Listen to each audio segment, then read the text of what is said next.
या एक जगह पे ही सीमित रहते हैं, वो संभावना कम होती है बाय सिंपल फिजिकल एक्टिविटीज, अपने जॉइंट मूवमेंट से। चौथा कारण है मसल मास। कैंसर और कैंसर के ट्रीटमेंट से हमारी बॉडी का मसल मास कम होता है, वेट कम होता है।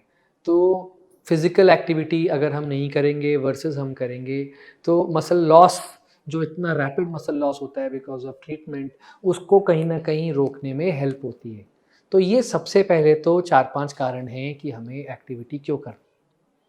अब आता है कि ओके फाइन, करनी है तो किस टाइप की करनी है। तो लाइक आई सेड, एक व्यक्ति जो पहले फिजिकली एक्टिव था, अब उसको ट्रीटमेंट चल रहा है, तो मान के चलिए कि कीमोथेरेपी इमीडिएटली लगती है, तो भाई साइड इफ़ेक्ट्स आते हैं। One may have nausea vomiting, one may have loss of sleep, one may have constipation, loose motion, loss of appetite. तो इनकी वजहों से फिजिकल एनर्जीज वैसे ही कम होंगी, बट जितनी भी एनर्जी है उससे अगर आपकी बॉडी इतना अलाउ करती है कि आप उठ के चल फिर सकते हैं, तो you have to make an effort.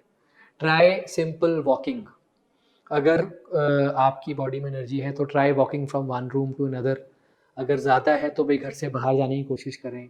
लोग बिल्कुल कन्फाइन हो जाते हैं रूम्स में, ऐसा प्लीज़ मत करें। तो have fresh air, go out, try to have a walk. Nature walk is in itself a therapy. इस पे हम पहले भी कई बार वीडियोस बना चुके हैं कि नेचर वॉकिंग के मल्टीपल बेनिफिट्स क्या क्या हैं। घास पे चलिए सुबह शाम की, अगर अलाउ हो सकता है, बॉडी में एनर्जी है तो सैर करिए।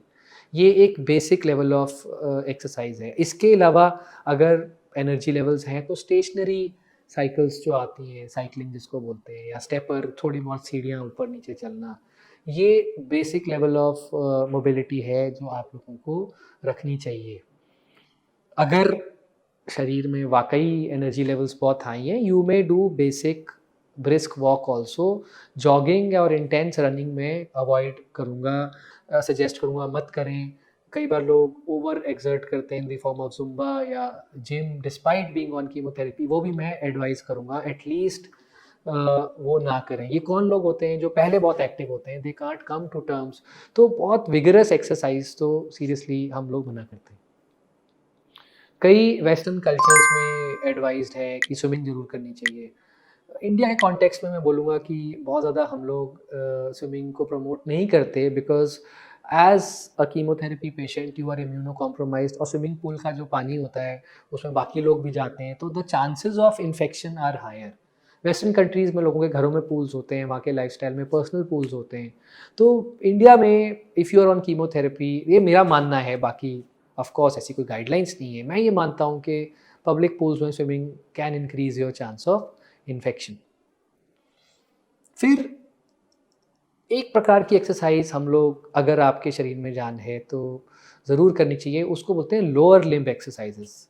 लोअर लिम्ब एक्सरसाइज मतलब पेट के नीचे की एक्सरसाइजेस। तो अगर बॉडी अलाउ करे तो सिंपल सिटअप्स, ऊपर नीचे बैठना। सिटअप्स मतलब खड़े होके नीचे बैठिए और खड़े होइए, पूरा पूजा मत बैठिए, जस्ट नी बेंड करके थोड़ा सा, जैसे मैं बोलूँ ऐसे करके, ऐसे या इससे ज़्यादा अगर आप कर सकते हैं। सपोर्ट चाहिए तो चेयर वेयर लेके आप सिटअप्स कर सकते हैं। तो ये बेसिक सा एक्सरसाइज है जो which goes a long way for preventing blood clotting in lower limbs. एक दो कॉन्सेप्ट्स हैं जिसको बोलते हैं चेयर योगा और ताई chi. Tai chi are simple Chinese movements, slow movements of hand and limbs, you can Google it. ये हम कर सकते हैं खड़े खड़े खड़े खड़े, वो सिंपल हैंड मूवमेंट्स होती हैं या फिर लेग मूवमेंट्स होती हैं जो कि पेशेंट्स कर सकते हैं, जिसमें ज़्यादा एनर्जी नहीं लगती। आइडिया वही है कि जॉइंट मोबिलिटी। और चेयर योगा होता है चेयर पे बैठ के बेसिक बेसिक बहुत सिंपल योगा पोजेस जो कि हम लोग घर पे कर सकते हैं ड्यूरिंग कीमोथेरेपी। तो कॉन्सेप्ट क्या है कीमोथेरेपी के अंदर फिजिकल मोबिलिटी का? बेसिक कॉन्सेप्ट है जॉइंट मोबिलिटी। तो जितने भी जॉइंट्स हैं हमें मूव करने हैं। गर्दन है तो गर्दन को ऐसे ऐसे करना है, शोल्डर है तो shoulder you can do like this rotation, elbow joint movements कर सकते हैं। लेग्स की जो हिप जॉइंट और नी जॉइंट और एंकल जॉइंट, ये 3 जॉइंट्स की मूवमेंट्स हमें ज़रूर करनी चाहिए बैठे बैठे। ये वो एक्सरसाइजेस हैं, मूवमेंट, सिंपल मूवमेंट्स जो आप अगर कंप्लीटली बेड रिडन भी हैं तो कर सकते हैं। पेशेंट अगर कम्प्लीटली बेड रिडन है तो मैं पेशेंट की फैमिली मेम्बर्स को ये सलाह देता हूँ कि आप पकड़ के उनके चाहे जॉइंट्स हैं सिंपल 4-5-6 बार दिन में 4-5 बारी मूवमेंट्स करिए। हाथों और पैरों के मसल्स को थोड़ा थोड़ा ऐसे ऐसे करके दबाइए। आप नहीं कर सकते तो आपके फैमिली मेम्बर किसी को light brisk and light pressure on the muscles again to prevent blood clotting. ये वो चीज़ है जो बिल्कुल बेड रिडन व्यक्ति के ऊपर भी करनी चाहिए।